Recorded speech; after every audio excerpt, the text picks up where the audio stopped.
warahmatullahi wabarakatuh. Waalaikumsalam warahmatullahi wabarakatuh. Oke, selamat siang semuanya. Siang, Pak. Baik, jadi hari ini adalah pertemuan pertama kita untuk kuliah fisika komputasi ya. Nah, pada siang hari ini kita akan belajar dua hal. Yang pertama kita akan belajar tentang pengenalan pemrograman dan belajar tentang if statement. Itu yang akan kita bahas pada pagi hari. Nah, buku yang akan kita gunakan dalam perkuliahan kita sampai selesai UAS nanti itu kita gunakan dua buku ya. Yang buku utamanya adalah pakai buku ini, Python by Extensor, yang ditulis oleh Nicola Bessi, terbitan dari Cambridge University Press ya. Oke. Nah, ini kebetulan kalian semuanya adalah mahasiswa yang baru ngambil mata fisika komputasi ya. Ya. Oke, jadi fisika komputasi itu apa? Yaitu yang adalah kuliah yang menggabungkan atau bidang ilmu yang menggabungkan antara dua, yaitu ada fisika dan komputasi kan? Nah, itu fisika dan komputer. Yang komputer fisika kalian sudah tahu karena kalian adalah jurusan fisika, dan komputer ya, yang itu kita gunakan untuk melakukan simulasi dan melakukan visualisasi. Kenapa kemudian kita perlu belajar namanya fisika komputasi?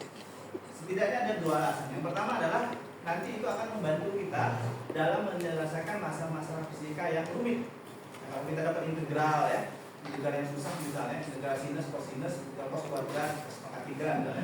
Itu kalau dikerjakan secara manual itu sulit, maka kita bisa bantu dengan fisika komputasi. Ya.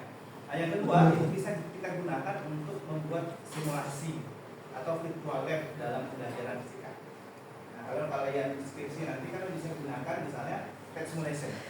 Kita mendengar PET simulation itu nanti kan bisa gunakan untuk melakukan simulasi dalam pembelajaran fisika. Nah, semuanya itu basicnya adalah menggunakan programming nanti. Nah, di dunia ini itu setidaknya di tahun 2024 itu ada banyak bahasa pemrograman ya, dan bahasa pemrograman itu diperuntukkan sesuai dengan keperluannya ya.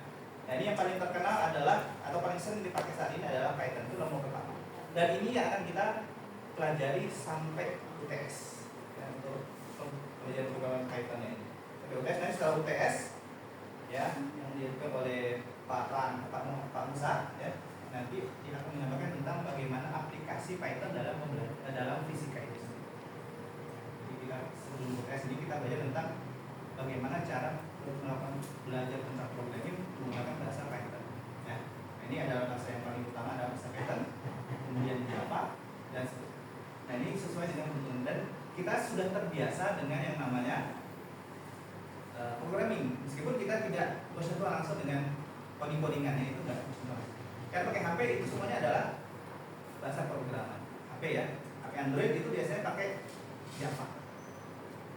Kalau kita ingin bikin program di HP itu pakai Java.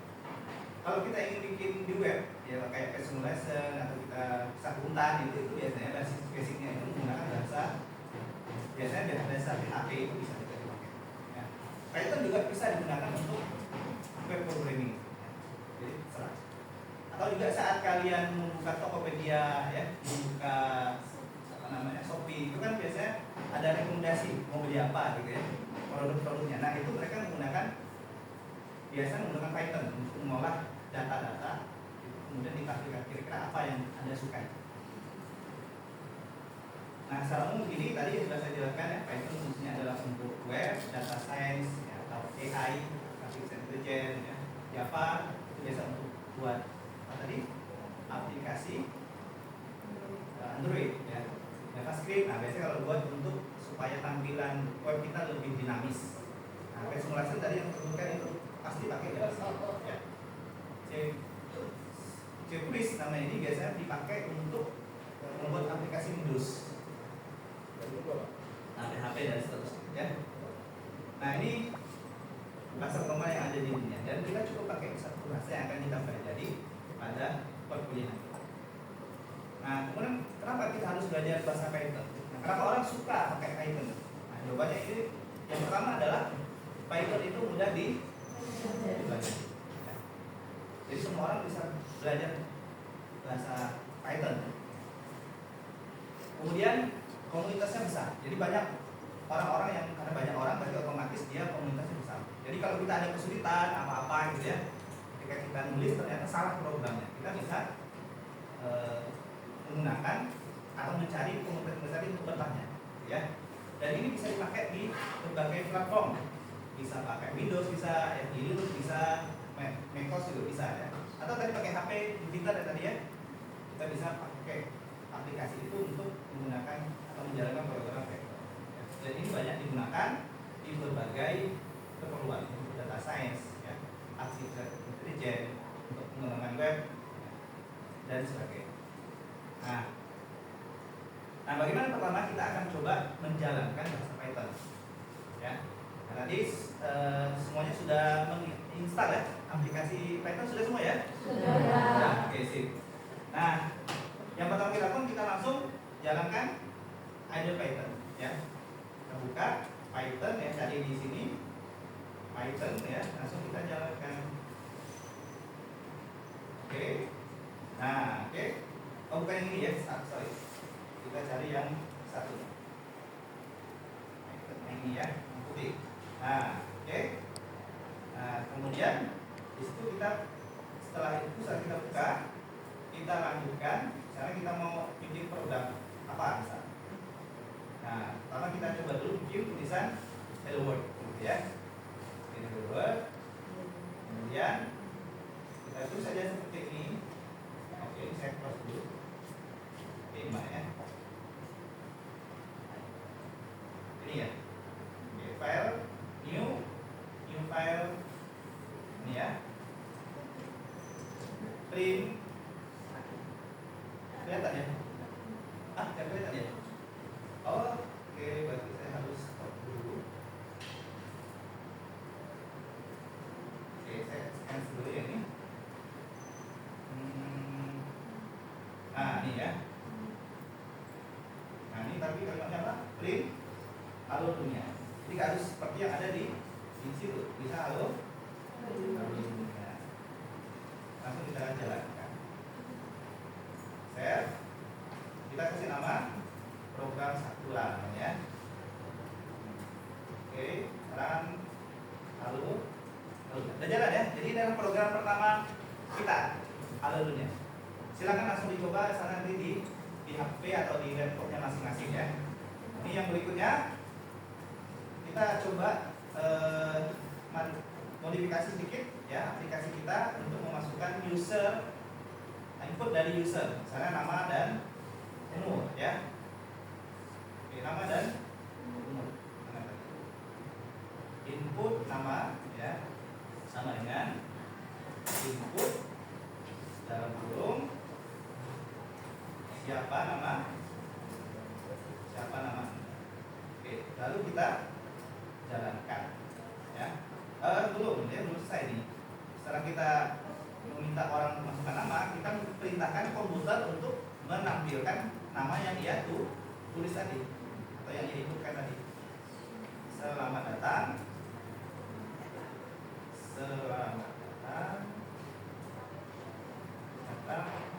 Kurikulum.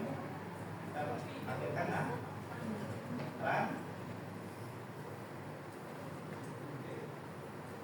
Oke, sudah nama. Kita masukkan namanya siapa? Andi. Nah, kita akan ambil selamat datang Andi. Ya, kira-kira begitu ya. Gimana? Sudah paham? Paham ya? Baik.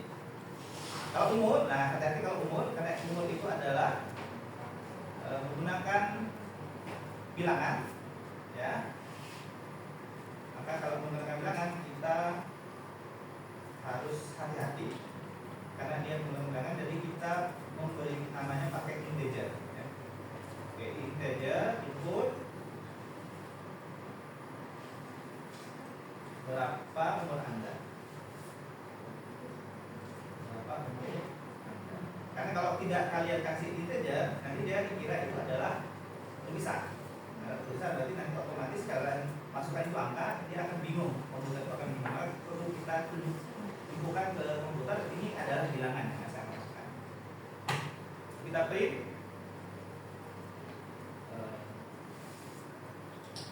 jawaban Anda adalah lupa. Oke. Sesuai dengan yang dimasukkan tadi adalah U. Ya. Kita coba. Seperti tidak ada masalah. Kita lihat ya. Kalau error nggak apa-apa, karena itu kita masih belajar. Berapa menurut Anda? Kalau menurut saya adalah 20. Menurut Anda ada 20. Ya. Tapi bagaimana kalau seandainya saya masukin adalah bukan bilangan, nanti dia akan error ya. Ya, kita coba. Biasanya error ya. Misalnya P gitu ya, angka huruf ya, maka dia akan jadi error. Nah, jadi karena yang kita masukkan adalah angka, sementara yang kita minta adalah dia memasukkan U. Oke, gimana? Sudah jelas? Ada pertanyaan? Sudah jelas ya? Baik, kalau sudah jelas, kita langsung bikin kelompok ya. Bikin kelompok ini sudah berapa? Mahasiswanya ada di 15 ya. Oke, karena 15 siswa, kita buat jadi 3 kelompok saja ya. Oke. Oh ya, sebelum kita masuk itu ya, ada penjelasan berikutnya itu tentang if statement, karena ini yang kita bahas nanti.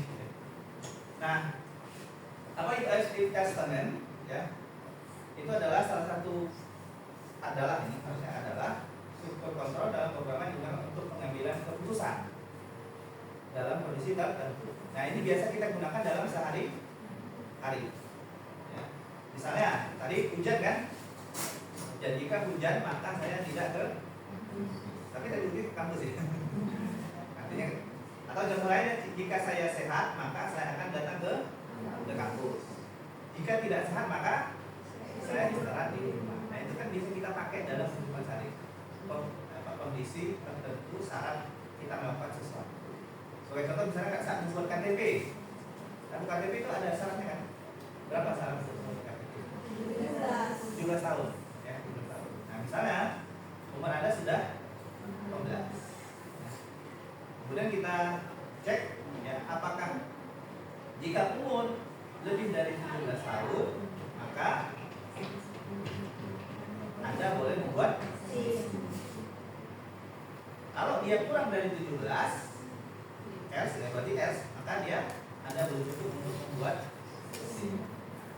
Kira-kira mana yang muncul di dalam aplikasi nanti? Yang Anda boleh buat SIM atau Anda belum cukup? Boleh ya, karena kita sudah mendefinisikan umurnya adalah 18. Karena 18 lebih besar dari 17, maka kita bisa membuat SIM. Oke, nah sekarang kita masuk kembali ke tadi kelompok tadi ya. Dan kita sudah bahas tentang bagaimana programming dan Python dasar-dasarnya, dan kita sudah bahas tentang if statement, dan saya kira sudah paham semua ya tentang pembahasan if statement. Dan itu sudah kita pakai dalam keseharian hidup kan. Cuma bagaimana menerjemahkannya ke dalam bahasa Python, itu aja masalahnya. Nah, sekarang buat kelompok ya. Ini sudah dibagi ya kelompoknya ya. Nah, ada 3 kelompok, masing-masing maksimal 5 orang ya. Oke, ini kelompok 1, kelompok 2 dan kelompok 3. Nah, sekarang kelompok 1 itu dikerjakan oleh kelompok 1 dan kelompok 3 ya. Setuju? Setuju. Oke. Berikutnya yang kelompok 2 mengerjakan kasus 2. Oke. Nah, kasus yang pertama, apa kasus yang pertama? Buatlah sintak seseorang 2 kali ya. Seseorang ingin ke aplikasi ya, dan itu mengharuskan nama dan passwordnya. Biasanya kalau kita mau login ke satu kan biasa begitu ya, disuruh masukin nama ya, atau menggunakan dan juga password. Belum ini hafal semua ya. Kalau nggak hafal kan berarti nggak bisa masuk ya. Kalau bisa masuk berarti bisa kalau hafal berarti bisa masuk ke dalam sistem satu ya. Kira bisa bayang ya kelompok 1 dan 3 tugasnya seperti apa? Bisa ya? Oke, silakan langsung didiskusikan dengan kelompoknya ya.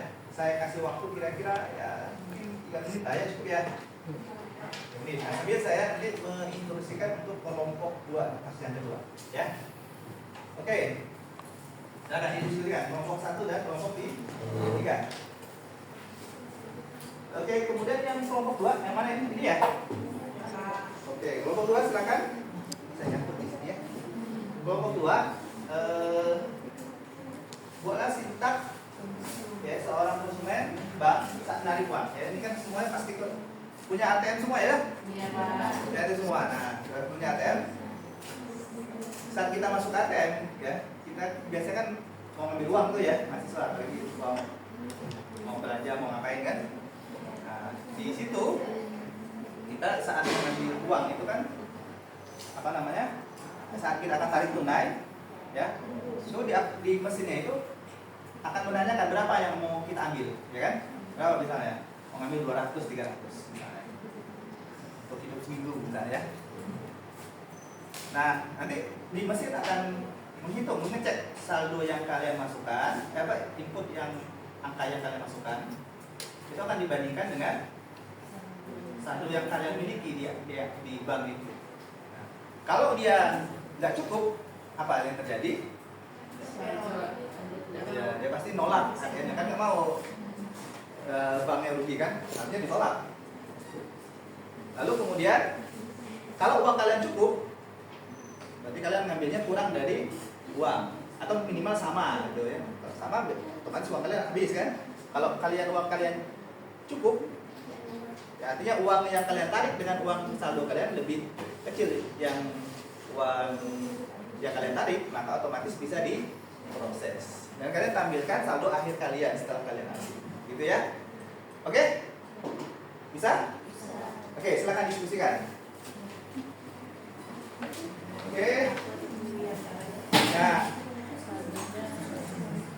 kalau sudah nanti ya kelompok 1 atau kelompok 3 atau kelompok 2 juga nanti silakan nanti dipresentasikan ke depan kelas ya. Depan kelas ada 1 orang perwakilan. Cuma karena ini kelompok kasus 1 itu dikerjakan oleh 2 kelompok, jadi cukup salah satu. Ya, mungkin dari kelompok 1 aja saya minta ya. Oke, kemudian saya minta biar nggak kalian bisa presentasikan langsung, mungkin lebih praktisnya kita masuk ke Google Classroom yang sudah saya sediakan tadi. Nanti kalian bisa presentasi langsung di Google Classroom tadi ya. Oke, silakan. Mungkin kelompok 1 3 sudah selesai? Sudah ada 3 menit ya tadi ya. Oke, sip. Lanjut ke silakan kelompok 1 siapa yang akan presentasi? Sekarang Salwa. Langsung presentasi. Langsung bagi ke layar. Ya, itu dijelaskan ya seperti apa ini algoritmanya seperti apa. Baik, sebelumnya perkenalkan aku Salwa Kavia. Saya perwakilan dari kelompok 1. Di sini saya akan menjelaskan sedikit bagaimana cara saya dan teman-teman saya memasukkan dengan program di sini. Pertama itu kita masukkan data kita yang benar. Nah, misalnya nama kita itu adalah dia, kemudian kita masukkan password yang benar, yaitu dia 123. Nah, kemudian kita masukin input dari program. Misalnya kalau programnya nanya masukkan nama user Anda, kita klik nama user yang benar. Kemudian program juga bertanya masukkan password Anda, kita klik password kita. Kalau misalnya ini saya udah kasih if else statement, kalau misalnya namanya yang saya ketik itu benar, nanti ada tulisan selamat datang namanya. Nama dari password ya harusnya. Ya. Nama dari password. Ya. Kemudian kalau saya klik nama dan password saya itu salah, tulisannya itu mohon maaf password Anda salah, silakan dicoba lagi. Oke, coba dicoba yang salah dulu ya. Oh ya. Kemudian kita run, kita coba. Pertama kita coba yang salah dulu. Misalnya kita masukin namanya ya, kemudian kita salahkan di bagian passwordnya misalnya ya 122. Nah, nanti di sini akan muncul mohon maaf password Anda salah, silakan dicoba lagi. Oke, itu yang salah ya. Selanjutnya kita coba yang benar. Ya.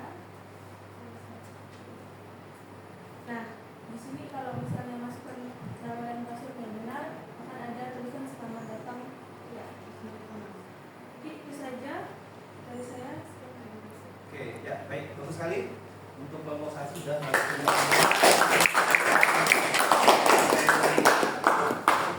studi kasus ya, ini studi kasus orang mau masuk ke dalam akun ya.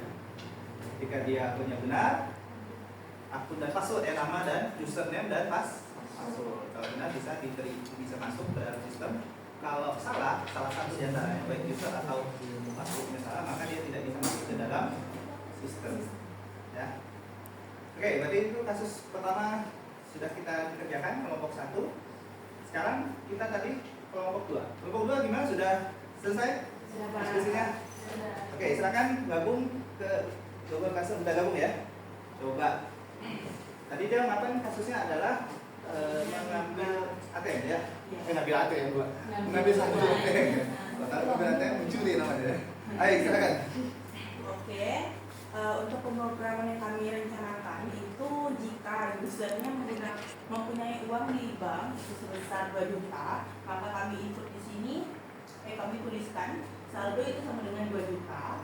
Maka untuk tarik tunai yang dia miliki itu kami inputkan, masukkan nominal yang ingin diambil. Nah, karena ini berupa angka, jadi kami menggunakan INT di depannya. Lalu jika, maka kita menggunakan if statement tadi, maka if tarik tunai lebih besar dari saldo, ini jika tarik tunai yang dia lakukan itu lebih besar dari yang saldo dia punya, maka dia akan mengeluarkan kata maaf saldo Anda tidak cukup.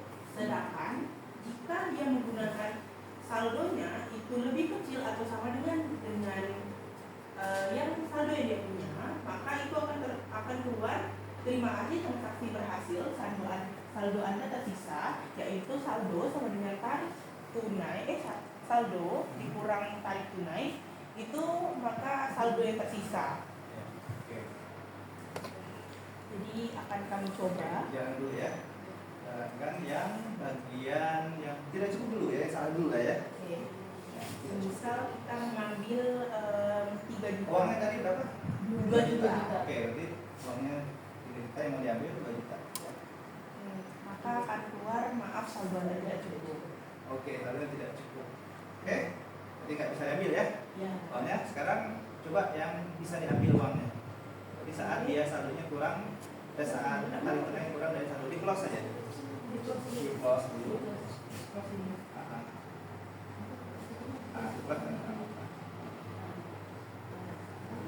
Ini yang baru ya. Oke. Nanti di-run ulang, di-run lagi. Yang tadi ini yang saldo ini. Oke. Ambil mau ambil berapa ini? Ambil berapa? Ambil 3 juta dia tidak cukup. Oh, nggak bisa tadi ya. Oke, sekarang Dan ambil yang cukup. cukup berapa ambilnya? Misalnya kita ambil 500.000. Oke, 500.000. Maka tersisa 200. Betul ya? Ya. 2 juta dikurangi 500 ya. Oke, jangan lupa dikurangi. Kalau nggak dikurangi nanti apa yang terjadi? Tetap sama. Tetap sama. ATM-nya banknya bisa bangkrut kalau nggak dikurangi itu ya. Baik, berarti sudah untuk kelompok 2. Oke, berarti ini sudah benar ya cara aplikasinya. Oke. Baik. Karena sudah selesai semuanya kelompok 1, kelompok 2 atau kasus 1 pasti sudah kita kerjakan ya. Jadi sudah selesai perkuliahan kita hari ini.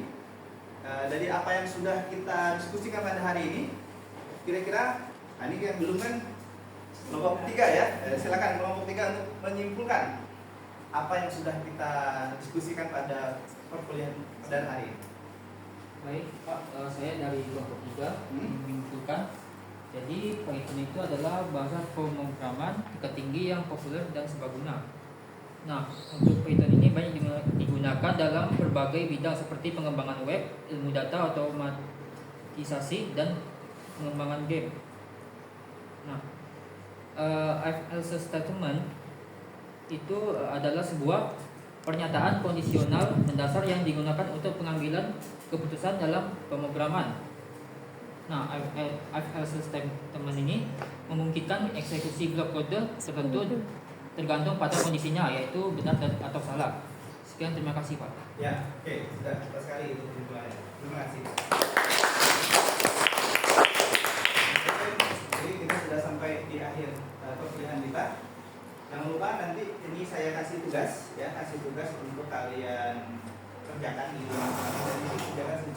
mandiri ya.